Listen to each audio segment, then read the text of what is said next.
Hello, welcome to the latest edition of the National World War II Museum's webinar series. My name is Jeremy Collins. I'm the Director of Conferences and Symposia here at the National World War II Museum's Institute for the Study of War and Democracy.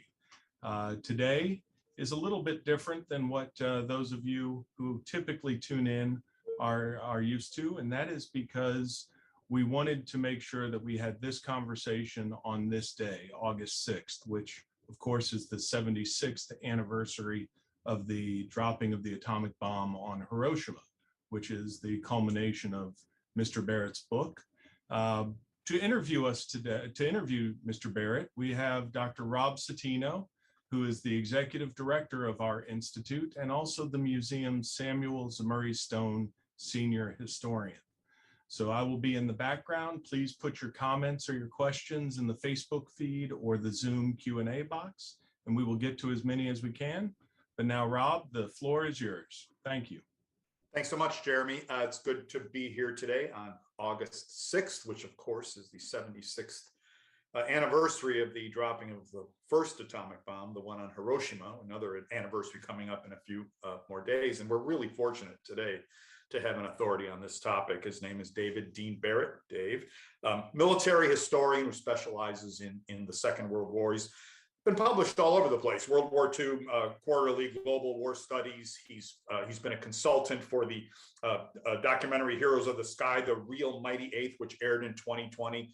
He's spoken widely on especially on the end of the war in the Pacific and on the dropping of the atomic bomb. And maybe some of you listening have heard Dave present before. So Dave, having said that, let me just say welcome, virtually at least, to the museum. You're part of the museum's ether right now, broadcasting out to the world. So it's really good for you to join us today. And I'm really excited to talk about your book, 140 Days to Hiroshima. Dave? Well, thank you. I appreciate the opportunity to be with you today. Thanks to you and to Jeremy and to the museum. Great. You're a part of our circle of friends. We put you in that Rolodex and we come back to you again and again. I'm sure you're. I certainly hope so. I'm sure you know that. Dave, we're here, as I mentioned, on an anniversary, a 76th anniversary of Hiroshima. You know, all authors write books for a reason.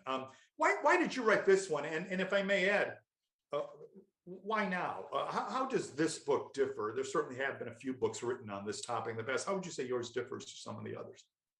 Well, let me tackle the first part of that question. Why? It actually goes all the way back to 2001 when I returned to my alma mater, the University of Colorado, to start working on a master's degree in history.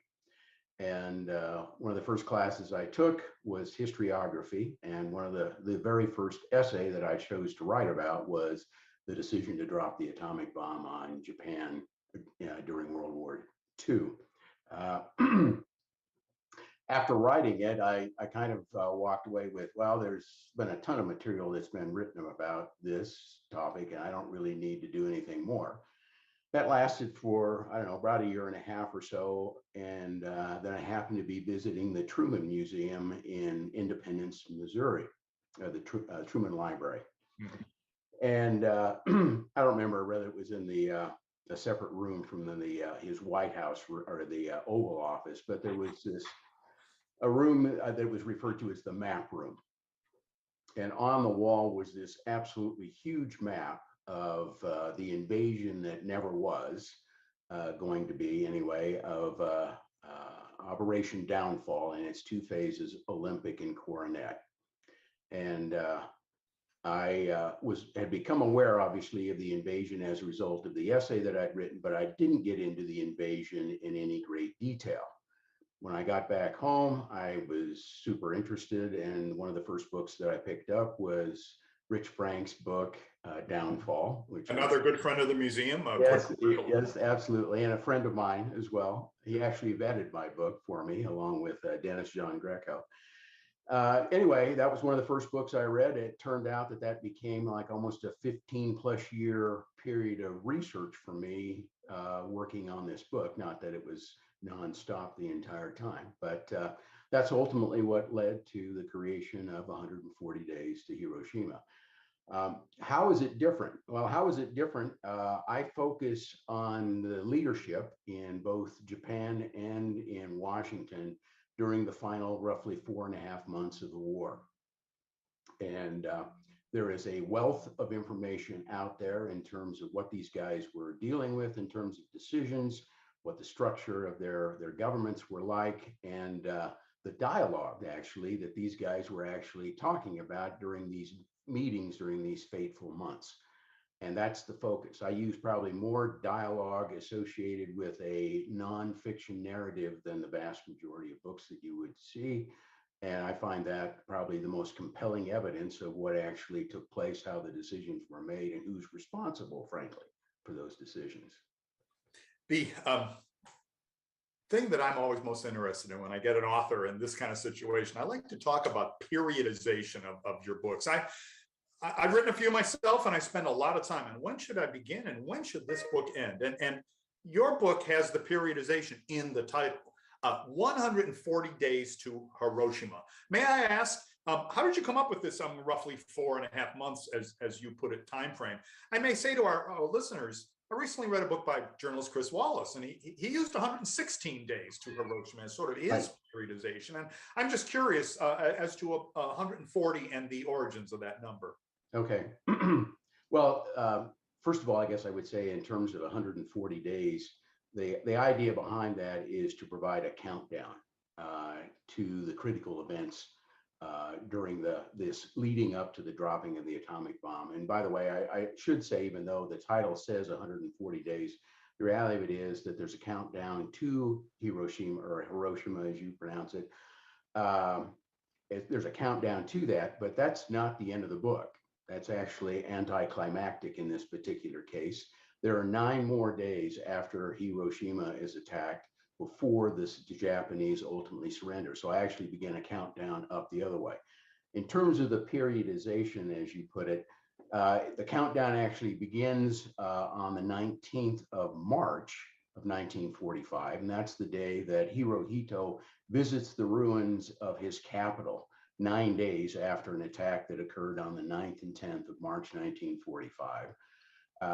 During which period of time, and I go into this in great detail in the book, that's really where it begins in earnest. The most destructive attack in all of World War II, including Dresden, including Hiroshima and Nagasaki.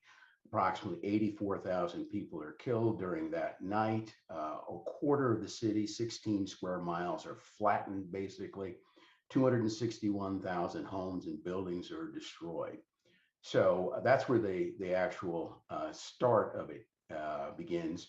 In terms of the date, that was actually sort of 140 days, that particular thing. That was actually something that the publisher chose to use as the start of the countdown.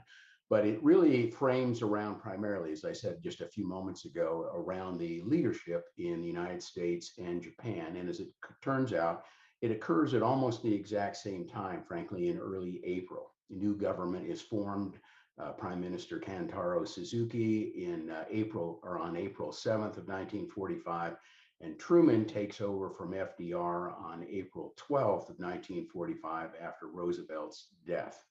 So I start, that's really the focus period, roughly the period of time that you're referring to, all the way until August 15th of 1945, when the Japanese finally surrender. So it's not a number that pops out of nowhere, is it?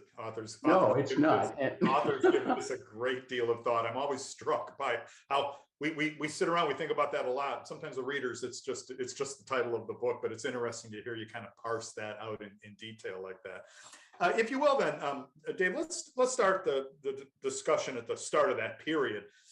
But in early 1945, by any reasonable standard, Japan was beaten. It had been beaten on land, been beaten on sea, and been beaten in the air. Why didn't Japan simply end the war then? I guess maybe another way of phrasing it, what was Japan still fighting for in early 1945? Well, let me start probably with the first part of that question then. Actually, what I'd like to use here is a quote by a historian named Asada.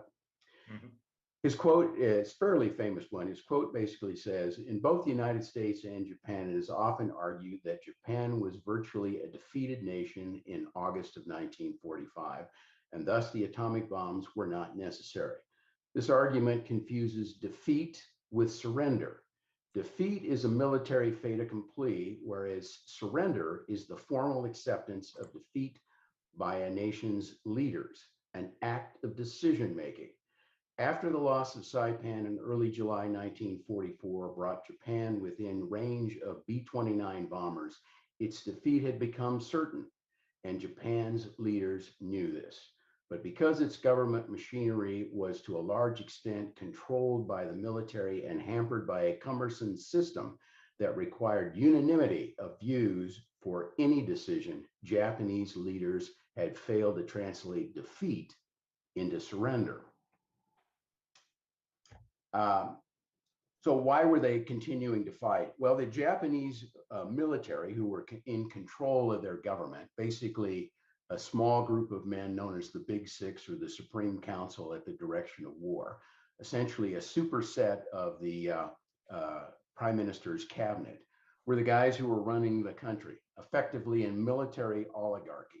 The only guy in that superset that is a civilian is a guy by the name of Shigenori Togo.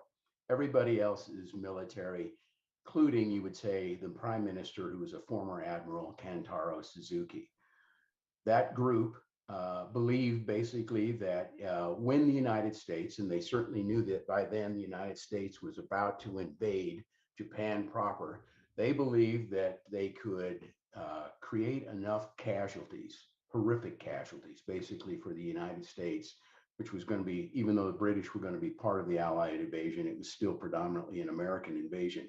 They believed they could create horrific casualties that would force the United States to offer a peace better than unconditional surrender, which had been the demand for the Allies since January of 1943. That was their justification for continuing to fight. They believed their plan was going to create tremendous casualties and the United States would sue for a better peace. We'll get into that invasion a little bit more and Japan's defensive plans here in a little bit later in our conversation, I guess. And so, yes, I like what Asada had to say there, the difference between being defeated and the political decision to surrender. And we're really sort of talking about the former, but it is the latter that is the crucial condition for the end of the war. So the war goes on. I must say, Dave, you write one of the most detailed, and if you don't mind me saying, agonizing accounts I've ever read of the great Tokyo firebombing raid that gutted the city. Even at this date, this distance, we can't even imagine it on the ground. Did U.S. planners have any idea how destructive this raid would be? I don't think that they knew that it could be as destructive as what it turned out to be, because it turned out to be an urban conflagration. If you look at that photo in the upper right-hand corner that's up on the screen right now, all of that area that you see that's white, those are fires. It created a urban conflagration, a firestorm that basically consumed a quarter of Tokyo that night and killed, as I said a little bit earlier, I believe 84,000 people. At least that's the best estimate. Now, the United States, for this particular attack, and by the way, this became just the blueprint for a series of attacks that continued after this. General Curtis LeMay is the architect, shall we say, and his staff for what took place on that night. It was a change in tactics related to how the United States was bombing Japan. In the upper left-hand corner of that photo is a picture of a B-29. B-29 was the most sophisticated bomber of the war, could fly at over 30,000 feet, had a pressurized cabin like the jets that we fly in as passengers today. It was the most sophisticated bomber that anybody produced during the entirety of the war. They had been flying missions at high altitude, and what they discovered was that they weren't hitting the broadside of a barn, partly due to the fact that the jet stream was continually, pretty much constant over Japan. The bombs were falling, way off target in the vast majority of cases. LeMay and his staff decided to change the tactics and come in at nighttime instead of daytime attacks at altitudes of approximately 5,000 to 8,000 feet. using incendiary cluster bombs that were used napalm. The clusters would actually break apart 1,000 or 2,000 feet above the ground and spread out its little 6-pound bomblets over the target. They all had little trailing pieces of cloth like a kite does that spread them over the target. Each one of them, when they hit the target, then would explode, sending out globs of burning napalm that would ignite fire after fire after fire. The fire became so large that it started consuming all kinds of, basically all the air supply, and created a wind that swept across almost as a tidal wave across Tokyo. Yeah, on the ground, what you see there in the lower left-hand corner are the charred corpses of a number of Japanese. The helplessness that these people must have felt at the time trying to escape this. There was no escape. It completely overwhelmed the firefighting equipment that the Japanese had.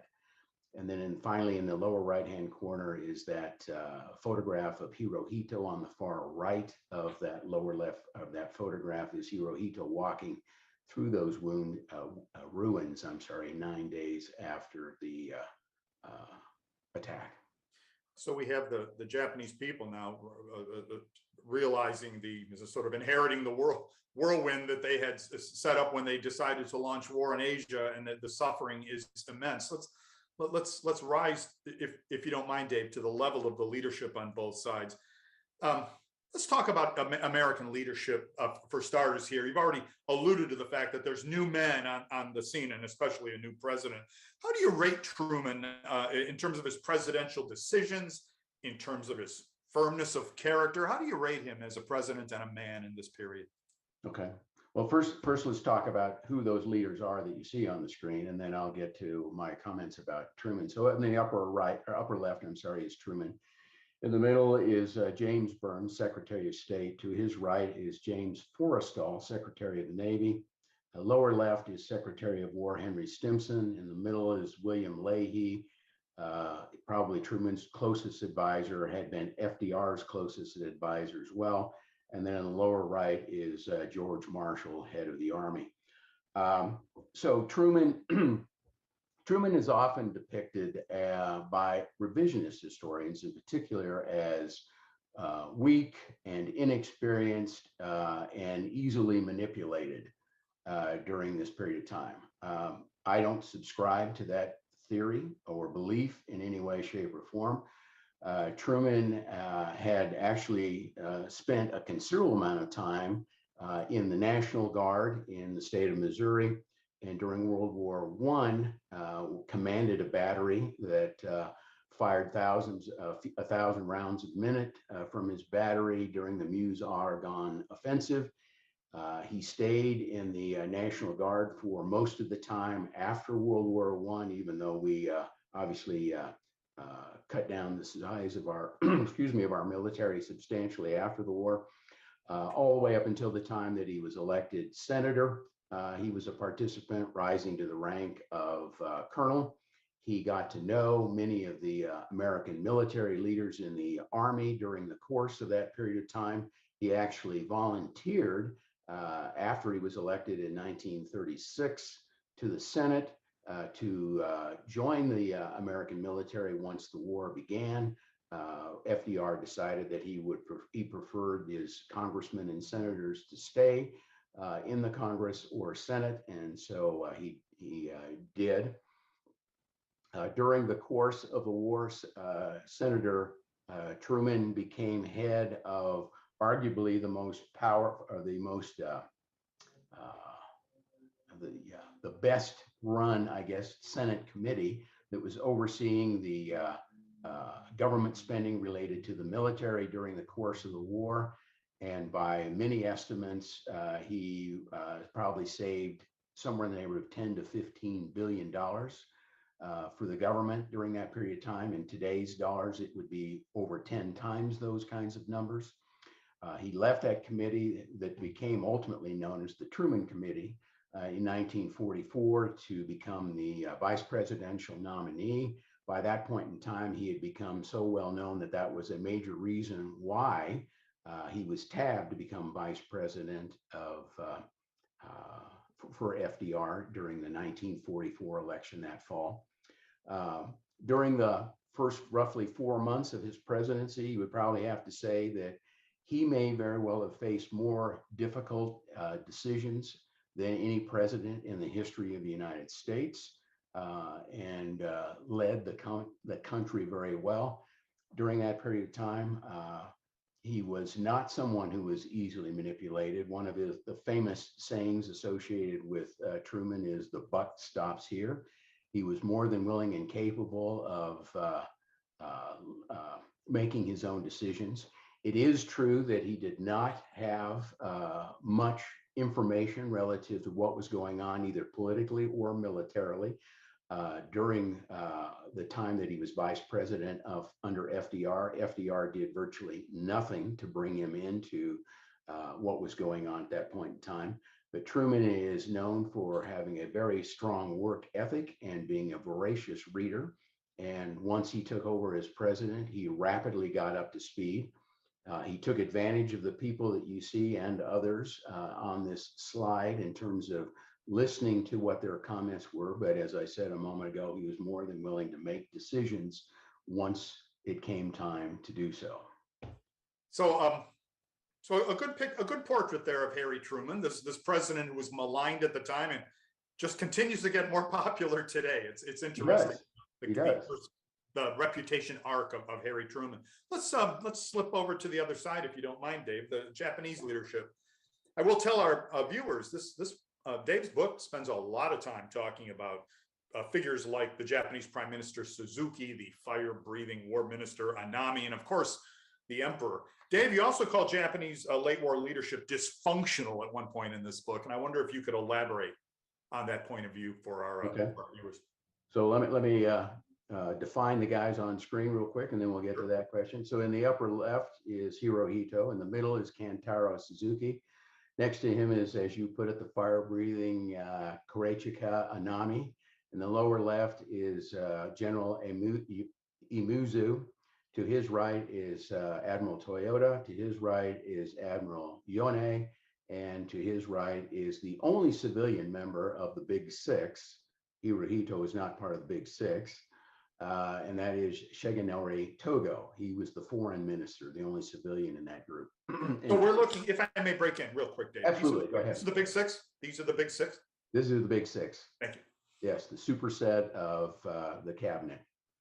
So in terms of dysfunctional, what I am referring to there is that the Japanese had a very, and Asada mentioned it in that quote that I read a little while ago, had a very strange form of government, at least strange from, I guess, an American perspective anyway, and probably a lot of other governments. But they basically had they did have a requirement that they required a unanimous opinion, meaning a unanimous vote of these guys in order to actually make a decision. So it effectively meant that any one of these six could vote against a decision and had the power of veto.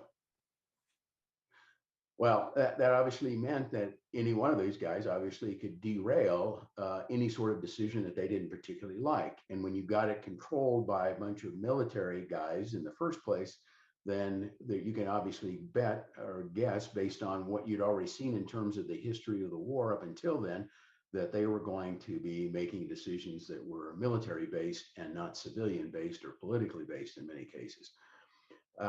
The other part of this was, or another component of this was that there actually was a quirky element of the Japanese, I guess you would almost say, I'm not sure you'd really characterize this as government as much as you would say really part of the military, which basically allowed for middle grade officers within the Japanese military to exert what you would characterize as unusually strong influence over men, like even including the Big Six. In fact, Togo, once he became a member of this group, finally put a halt to it because frequently these men would be bringing aides to their meetings, and these same aides, middle grade officers, were people who were exerting this kinds of influence. And so Togo finally set up these meetings in such a way that the Big Six could actually have a private meeting where these men weren't a part of it. But when I say influence, I mean influence to the degree that intimidation, literally, of these kinds of their seniors. In fact, the Japanese, and I don't remember the word off the top of my head, but the Japanese actually had a word for this kind of extreme influence that these individuals, middle grade officers, would have.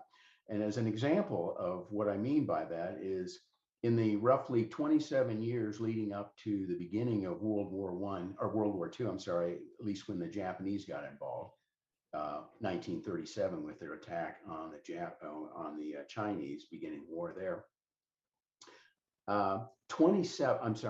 9 government officials and members of the military were actually assassinated by these kinds of individuals. 5 of those were prime ministers, 2 of those were generals, and 1 of them was an admiral.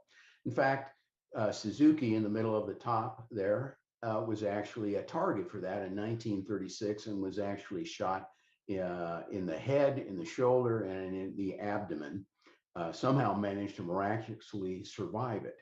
So that's the kind of intimidation that we're talking about. And this was allowed and to a large degree even condoned by the senior members of the military. And so it created this very strange environment, I think, within the Japanese in terms of the ability to make decisions and who was influencing the decisions. It's almost as if you have an org chart, which makes a certain amount of sense, but there's all these actors outside the organizational chart who are able to wield all sorts of influence, and as you put it, even threaten the lives of these decision makers. I think that's about as good a definition of dysfunctional, Dave, as I've come across in my study of various governments. So again, just to kind of look at the broad picture, you have Tokyo now largely destroyed by fire. Iwo Jima, Okinawa lost. Japan's merchant marine has been destroyed, and thus the national economy is pretty much tanked. Japanese leaders, though, in the summer of 1945, they're still devising a national strategy against a potential U.S. invasion. They think they can defeat it. You've mentioned this, but I wonder if you'd be willing to go into a bit more detail about this so-called Operation Ketsugo, which Japanese military leaders were cooking up at the time. Yes. And actually, you want to go ahead and advance to the next slide. There we go. Okay. So the Japanese plan to thwart downfall, as I mentioned, the invasion plan for the United States, the overall plan was referred to as downfall. It had 2 components to it, Olympic and Coronet. Olympic would have taken, and it would have launched on November 1st of 1945, and its objective would have been to take the lower 1/3 of Kyushu, which is the southernmost island in the Japanese chain of islands. The second phase of it, and that was basically as a holding place to then move American forces, including all kinds of air bases, to launch the second phase, Coronet, on March 1st of 1946. And that its objective would have been the capital in the Tokyo plain. To combat downfall, the Japanese came up with a plan called Ketsugo. Ketsugo, as you can see from the screen there, had something in the neighborhood of 6 million Japanese soldiers in mainland Japan. Now, the Japanese had correctly deduced that the United States would first attack the lower part of Kyushu to gain a large foothold there, and then secondly, the Tokyo plain. In fact, so they knew pretty much where the United States was planning to attack, and that was the focus in terms of the bulk of the Japanese forces as far as where they were going to be deployed. In fact, by August of 1945, the time of the atomic attacks, we're still obviously planning for the invasion at that point in time. 900,000 Japanese soldiers are in Kyushu, not all deployed in the southern part, but 900,000. Operation Olympic had been planned with the expectation that 350,000 Japanese would be in Kyushu at the time of the invasion. So 6 million altogether in Japan total. That also included Hokkaido and Honshu, which is where Tokyo is at. 2,000 conventional aircraft that the Japanese, and meaning 2,000 that were actually, we'll say, non-suicide types of planes and pilots capable enough to fly actual missions as opposed to suicide. over 10,000 kamikaze aircraft. Keep in mind that during the battle for Okinawa, approximately 2,000 were used to attack Okinawa during that period of time, our fleet off of Okinawa during that period of time, and that was spread out over almost 90 days. In addition to those, you had 1,300 roughly what we'll call suicide midget subs that they were going to use, and the little suicide divers were actually, that's the upper right-hand corner. Those guys were going to actually wait in the shallows in the area around the invasion beaches. They had a TNT type of a charge, and they were going to push it up against the landing craft as they came ashore, exploding underneath it. That's how they were going to use the submarines, and then the speedboats below them. They were going to simply try to ram themselves into the landing craft as they came ashore. The plan itself was still focused heavily on defeating the United States. That's who they viewed as their primary enemy during this period of time. And that air strength that they were going to use, both the conventional aircraft and the kamikaze, were designed to try to overwhelm the American forces while they were largely still at sea.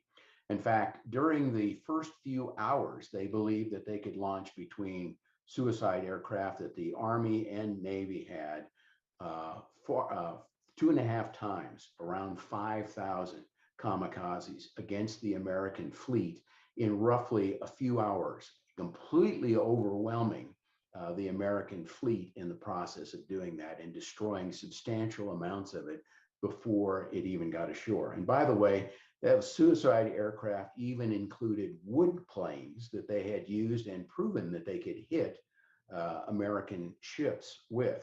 And the shift in this particular case was going to be away from the big ships like the aircraft carriers that they had gone for as much as possible during the battle for Okinawa. Instead, their targets were going to be exclusively landing craft almost. I mean, in other words, the idea was to create, going back to its objective that I mentioned a little while ago, as many casualties, American casualties, as they possibly could. In terms of the special attack forces, it wasn't going to be, as I noted here, just air. It was going to be sea and on the ground. Whatever forces got on ground, they were going to be attacked as well by all kinds of suicide or special attack forces, including guys that were going to roll under tanks, tactics that they had learned on Okinawa and in the Philippines, and I believe on Iwo Jima as well, where they're going to literally roll under the tank, again, had a TNT charge and explode themselves under the tank, which is the weakest part of the tank. Go ahead and flip to the next slide. Not only was it going to involve the Japanese military, but it was also going to engage approximately 28 million civilians, 3 million of which roughly were on Kyushu. In terms of women, it was going to involve women from the ages of 17 to 40, men ages 15 to 60. And if that weren't enough, in the case of the Aikigo Defense League, they had stockpiled 10,000 ceramic pop grenades, as you see at the bottom of the slide there, to be used by children, grade school children and middle school children. So this was going to be an all-out defense of the homeland by all Japanese for all intents and purposes. And as a final footnote to this, the Japanese thought that they could lose, and this was an acceptable number as part of Ketsugo, as many as 20 million Japanese dead in an invasion of the Japanese home islands. Our own forecast for the number of Japanese was between 5 and 10 million dead. We have an event, a dramatic event in the summer of 1945, and of course it's the Potsdam Conference. At the Potsdam Conference, where Truman is meeting with Clement Attlee and Joseph Stalin, there's some new guys on the Western side, but Stalin's still the same old dictator on the other side. Right. Truman hears that the bomb test has successfully concluded in the sands of New Mexico. Potsdam Conference issues a declaration to the Japanese warning them of prompt and utter destruction if they do not surrender. They agreed to unconditional surrender. And how does the Japanese government react to that? Clearly, no one has said there's an atomic bomb and you're going to get one unless you surrender, but prompt and utter destruction. What's the Japanese government's reaction to that, Dave? Well, there was also another statement that was included in the Potsdam Declaration, said, "We shall brook no delay." So you have two warnings in the Potsdam Declaration that say time is of the essence, the clock is ticking, right? So what's the reaction? And by the way, the Japanese response is something that both Marshall and former Secretary of State Cordell Hull had feared, that basically any sign of flagging resolve by the Allies would automatically trigger a belief by the most moderate of the Japanese. So who was the most moderate of the Japanese? Well, I touched on him a little while ago. It's Shigenori Togo, the foreign minister. And what was his response when he saw this? Well, he immediately saw terms. Remember, I said that the demand for the Allies from January of 1943 was unconditional surrender. So what the Potsdam Declaration actually has articles, terms, meaning unconditional surrender means there are no terms. You're simply going to surrender and we will decide what your fate will be from this point forward. Potsdam Declaration is a series of terms, and the only reference to unconditional surrender is related to the armed forces of the Japanese. So Togo immediately sees this as an opportunity, he thinks, to negotiate. And he believes that he has convinced Suzuki, Prime Minister Suzuki, to allow him an opportunity to do that. Unfortunately, probably Anami, we don't know for certain, but probably Anami got to Suzuki and convinced him, no, we're not going to talk about negotiating right now. It's pretty clear to us that the Allies have a flagging resolve here. They don't have the stomach for probably doing the invasion. And so we're not going to do anything. So what happens is on the morning of the 28th of July, an article appears, or a headline appears in Japan's largest newspaper, and the headline is "Laughable Matter," quoting basically Imperial Prime Minister Suzuki, Allies Potsdam Declaration, a thing of no great value. That was followed up in the afternoon with a press conference at 3 o'clock, during which Suzuki basically says, he was asked, what is the Premier's view regarding the joint proclamation of the three countries? To which he responded, I believe the joint proclamation by the three countries is nothing but a rehash of the Cairo Declaration. As for the government, it does not find any important value in it, and there is no other recourse but to ignore it entirely and resolutely fight for the successful conclusion of this war.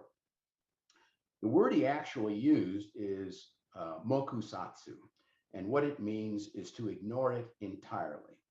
The Japanese word actually comes from the meaning of the word is to take no notice of, to treat with silent contempt. Moku means silence, satsu means killing. There is no, if there was any ambiguity, which some historians, revisionists, again, historians have said relative to this, it was the responsibility of Suzuki and the Japanese government to clarify it. Undoubtedly, he did not consult with Togo, who probably would have told him not to use such a word. His government, the Japanese government, owned the obligation to clarify this. And despite Togo's comment that once it was said, it was out there, they had 9 days yet before Hiroshima is attacked with an atomic bomb. And they chose to do nothing. So this brings us to August, Dave, when we knew we would get to this point in our discussion. 3 big events you discuss here in the book. I'm sure our audience knows what they are, but I'll just recapitulate them anyway. August 6th, the world's first nuclear weapon on Hiroshima. August 8th, actually late in the day, kind of midnight, August 8th, 9th, the Soviet invasion of Manchuria, correct, which crushed the Japanese army there in record time. And then on the 9th, a second atomic bomb on Nagasaki. Take us through this sequence, if you will. What is the relative importance to Japan's decision finally to end the war? Because as you know, you've been referencing revisionism, discussion amongst historians. This has been a big one and will continue to rage. I'm not sure anybody's ever going to make it stop, but there's a lot of things said about this, and some are wiser than others, I would say. So I'm just curious to pick your brain and get your wisdom on this point. Those three big events. What's the big one in leading Japan to decide to end the war? Well, let's go through each one of those. Okay, starting with the attack on Hiroshima on the 6th. I use that kind of as a bookend, even though, as I said, to the firebombing of Tokyo on March 9th and 10th. But it is anticlimactic, and I go through it in great detail, pretty visceral detail as well, as far as what that looked like. What happens is it takes 3 days after that before the Japanese leadership can finally meet. And so they are attempting to determine for certain, because obviously Truman has announced at this point in time that it was an atomic attack. The Japanese send their top scientists to Hiroshima to determine whether it was actually an atomic bomb. The reports basically say that there were a few planes these are Japanese reports, that attacked Hiroshima, and basically the city ceased to exist afterward. And there were actually 3 planes. There was the bomber, and then there was an observation plane, and there was a camera plane as well to record the events associated with what was taking place. But it takes 3 days for the Japanese leaders to actually get together in between. In between, on the 8th of August, Togo meets with Hirohito and discusses the atomic attack, because at that point in time, they do believe that it is an atomic attack. And by the way, before I forget that, the guy that they sent there is the head of their nuclear program. In fact, was a head of one program and essentially the top consultant for the second program. The Japanese had their own atomic bomb programs. Not a lot of people are aware of this, but they had their own atomic programs during the war. Neither one of them came to anything. And they basically came to the conclusion that it wasn't a weapon that could be developed inside the time frame for World War II. Obviously, the United States proved them wrong in that regard. But that was basically, so that's the guy that was sent to Hiroshima to determine whether it was an atomic attack or not. But he actually meets then, so Togo meets with Hirohito on the 8th and discusses the atomic bomb. And Hirohito comes to the conclusion that a weapon like that, we've got to end the war, and we've got to end it now. Okay. So let's go to the second one that you talked about, the attack by the Soviet Union on we'll call it the 8th, 9th of Manchuria, which is now part of China. Basically, it's in the northeastern part of what is today China. It was an absolutely huge attack, over 1 million men, and they are having their way, we'll say, with the Kwantung Army, Japan's army, in Manchuria very rapidly. Well, first of all, this did not come as a surprise to the Japanese, as it's portrayed in some cases. The Japanese had expected this. And in fact, Kawabe, who was a senior member of the Japanese army, writes in his diary that basically that day has come. He talks to Iumuzu that day, General Iumuzu that day, as well as Anami. Both of them are basically, yes, this is what we expected to happen sooner or later. And by the way, the Japanese had been monitoring Russian movement to the east with their Kwantung army for months, beginning in the spring of 1945. In terms of how they're rolling up, so to speak, the Japanese forces, that was not a particular surprise either. The Kwantung army, which at one time in the late 30s was probably the most powerful army that the Japanese had been long since gutted of the vast majority of its real power to fight the Americans on various Pacific islands. And as recently as May, when its mission was changed, by the way, in anticipation of battle with an attack by the Russians, to a fighting withdrawal to the northern part of Korea. During that same period of time, meaning May of 1945, 6 more divisions were transferred out of the Kwantung Army, 3 each to Korea and to Japan as part of Ketsu-go. And so they were fighting against a gutted army and one that had its mission changed to a fighting withdrawal of the northern boundary of Korea. And so the idea that it was a complete surprise to the Japanese, or that it changed their opinion, meaning the military, in terms of the continuation of the war, is fiction.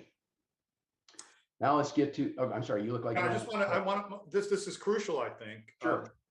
Hirohito tells Suzuki I think it's Suzuki, on the night of the 8th, that, well, we have to end this war. Togo, thank you. Togo then That conveys that to Suzuki. And then that predates the news that the Soviets have invaded Manchuria by some hours. Yes. Okay, that's correct. Fine, and please, now on to Nagasaki. Okay, so finally on August 9th, on August 9th, the Big Six finally convene and get together, approximately 10:30 in the morning. Suzuki manages to bring them all together. By that point in time, they obviously know about the attack on Hiroshima. They're pretty darn sure that it's an atomic attack at that point in time. And they've gotten news that the Soviet Union has attacked their Kwantung army in Manchuria. During the course of the meeting, which is so basically Suzuki asked for everybody's opinion on what's going on, what should we do next type of thing. During the course of the meeting, just before the news of the attack on Nagasaki, which occurred at about, I believe it was around 10:30 in the morning, they don't get word until about 1 o'clock. Shortly before that, Admiral Toyota boldly states to the group or whatever that no power, including the United States, has enough fissile material to be able to create more than one of these bombs, meaning an atomic bomb. Okay. Well, what is Toyota actually saying in that statement? Read between the lines. He's basically saying, I just wrote off Hiroshima as a casualty of war. Much the same way, by the way, that they had all of these other cities have been flattened by conventional war, by conventional bombings. And because we don't have to fear that there's going to be another atomic bomb hitting another Japanese city. Well, about 1 o'clock in the afternoon, an aide comes into the room and he provides them with news of a second attack like the one on Hiroshima that had just occurred in Nagasaki.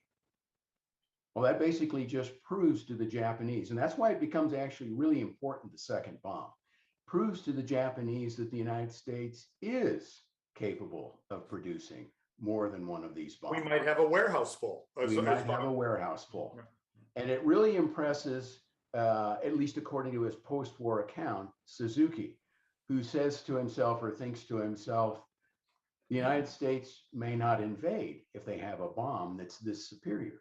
They may just basically lay off and continue to drop atomic bombs on Japan, in which case Ketsugo is worthless because we'll never be able to put our hands on any Japanese force, on any American forces and create those massive casualties to get a better peace. But what actually happens in terms of the meeting? So Suzuki calls for a vote among the Big Six. What do you want to do? And Anami, Yamuzu, and Toyota basically say, we want to either continue to fight the war. In other words, both atomic bombs have been dropped. The United States has proven that it may have clearly it's got more than two, okay, or more than one. And the Soviet Union has just entered the war. And yet those three guys still want to either continue the war or demand four conditions. Remember, we're demanding unconditional surrender. They want, and they still think they're in a position to demand four conditions: preservation of the imperial polity, basically the imperial organization, including obviously the current emperor, Hirohito, control over disarmament, control over war crimes, and no or very limited occupation. The other three guys by then, Suzuki, Yonai, and Togo, are willing to accept just the preservation of the imperial polity. This debate goes on all through the afternoon, later involving the entire cabinet. Late that day, by some very shrewd maneuvering of Togo and Suzuki and Suzuki's secretary, they're able to convoke an imperial conference, at which time the emperor, who is not powerless by any stretch of the imagination, even though he doesn't get involved with day-to-day decisions, is allowed to express his opinion on an open issue. In other words, remember, always they want a unanimous decision and then they present it to the emperor. That's the way the government functions. Hirohito, for the first time, gets an opportunity to express his opinion on an open issue. And he decides to accept the Potsdam Declaration with one condition. And it's actually almost really two conditions. With the preservation of the imperial polity and, let me see if I can find the phrase real quick. Basically, it's with here it is. With the understanding that the said declaration does not compromise any demand which prejudices the prerogatives of His Majesty as sovereign ruler.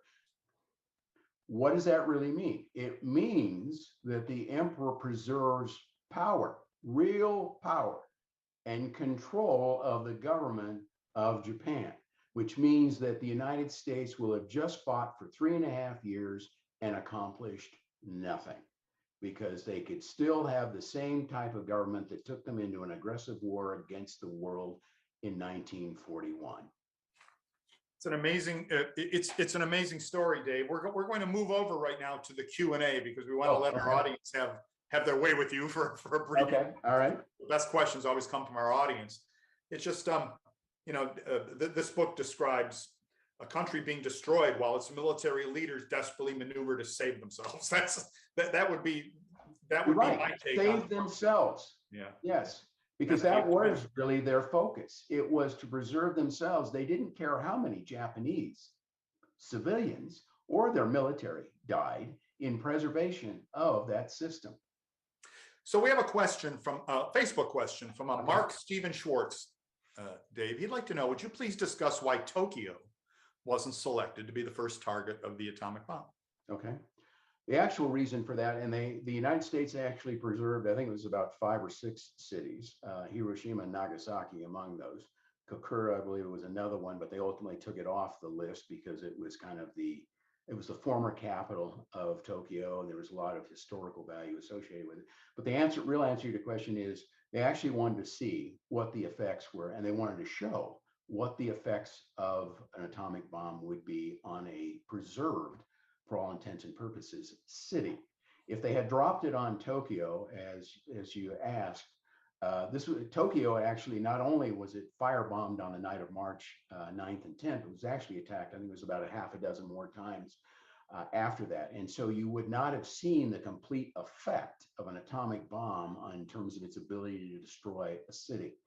The Americans wanted the atomic bomb to have as much shock value as it could to the Japanese in hopes, and I do emphasize hopes, and as you just heard, it didn't affect the opinion of 3 of the members of the Big Six, either one of the atomic bombs. But they were hoping that it would have enough shock value, and it did in terms of Hirohito, that the Japanese would ultimately decide to surrender. And so that's why those cities were chosen. Thank you. So Richard Ramsey, this is one of our questions from a viewer, would like to know, can you give us details of warnings American forces gave to Japanese civilians prior to the dropping of bombs? Now, I presume Richard's speaking of the nuclear weapons, but maybe if you want to answer that in general, what were there leaflets dropped saying to the citizens of Hiroshima, saying, look out tomorrow, bad things are coming your way? Or was Nagasaki heralded in advance? Was there any way the Japanese civilians were given warning? The United States did drop leaflets on the Japanese, letting them know that they should basically leave their cities. And I don't remember off the top of my head whether they specifically dropped them on Hiroshima. They didn't warn specifically of an atomic bomb.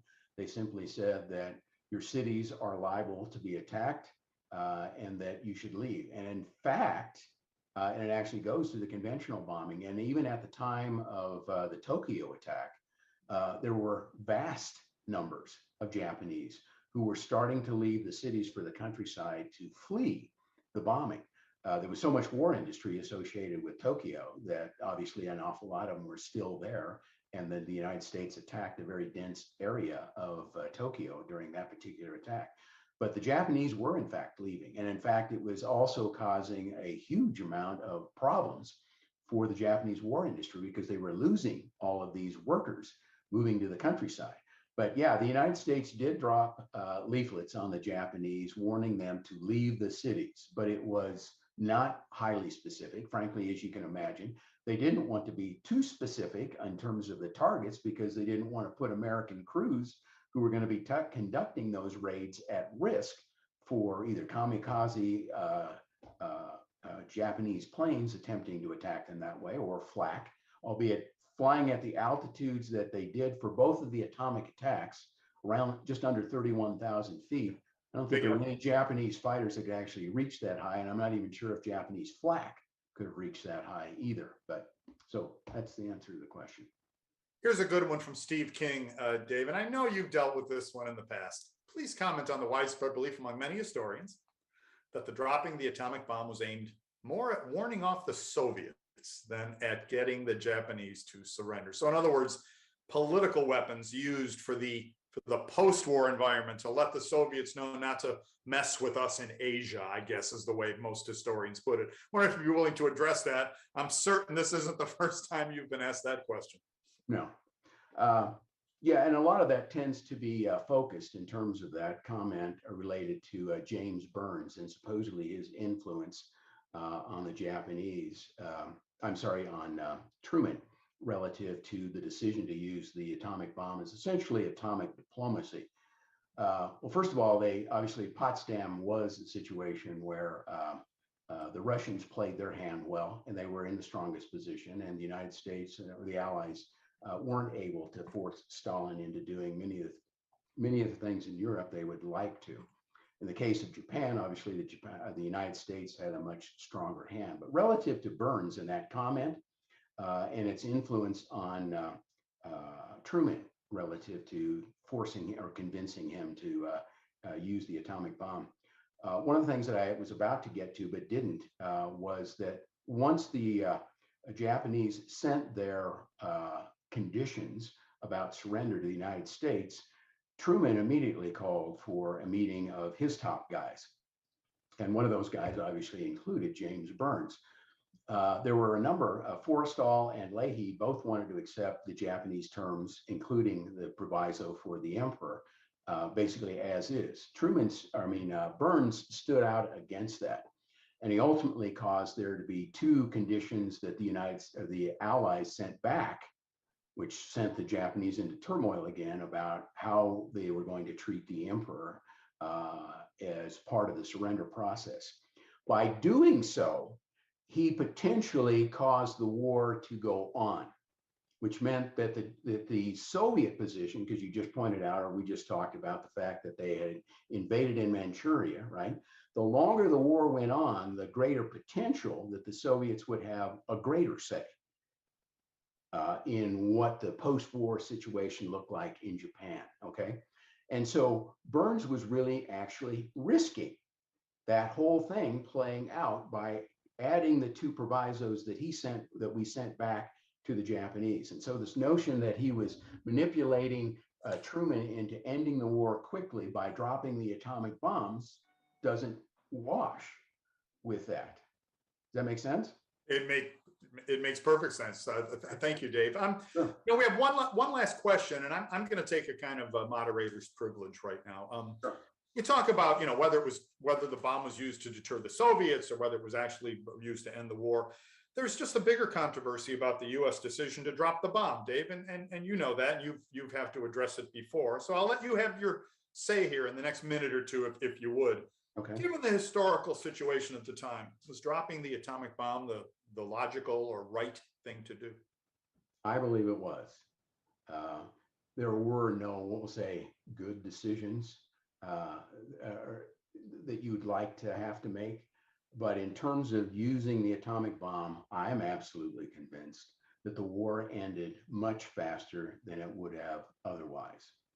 And the option, if the war, here's the counter to that. I mean, they always want to talk about obviously the number of people who died in Hiroshima and Nagasaki, and the fact that obviously there's a radiological component of that made those bombs worse than, we'll say, conventional bombing, or at least that's the general sense. But here's what would have happened, or what was happening.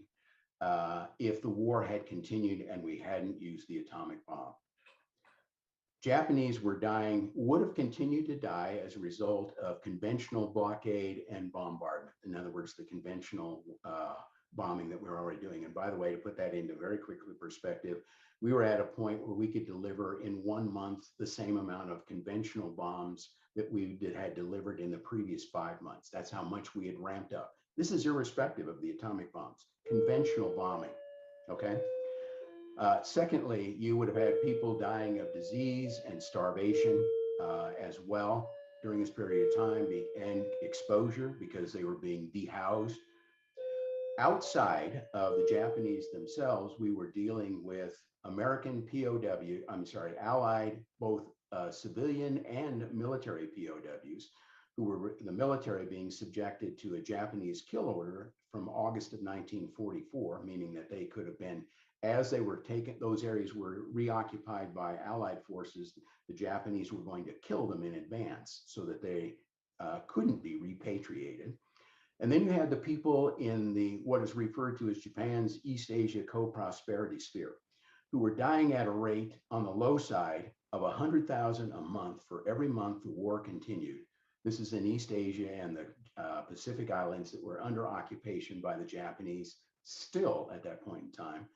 Some estimates put it at 250,000 a month, and a post-war estimate by the United Nations put it at as high as 400,000 a month. In the event of an invasion, both sides, as we've already talked about, we estimated their losses at 5 to 10 million. They estimated their own losses at 20 million. Our own losses would have been potentially in the neighborhood of 500,000 to 1 million, and that's dead potentially. And by the way, I do have more than enough facts. That's not a post-war fabrication by Truman and Stimson. They knew that kind of information by estimates from the Pentagon in May of 1945. So the losses would have been absolutely horrific across the entire theater if the war had continued and had not ended as a result of the atomic bomb. It was the best of the bad options that were available. I'm going to give David Dean Barrett, today's guest, the last word on that. He's an informed and extremely articulate proponent for his position, as everyone listening can hear. We've been discussing 140 Days to Hiroshima. Dave tells me I have the UK version of the book, so you've seen the book jacket cover in one of the slides that we put up earlier. Dave, we kept everyone a few minutes over because it was hard to stop, and I want to thank you for talking through the alarm clock there. That was quite something at noon. So thanks for joining us, and I can't wait to have you back. Thanks. Bye, everyone. From the National World War II Museum in New Orleans, Rob Citino, the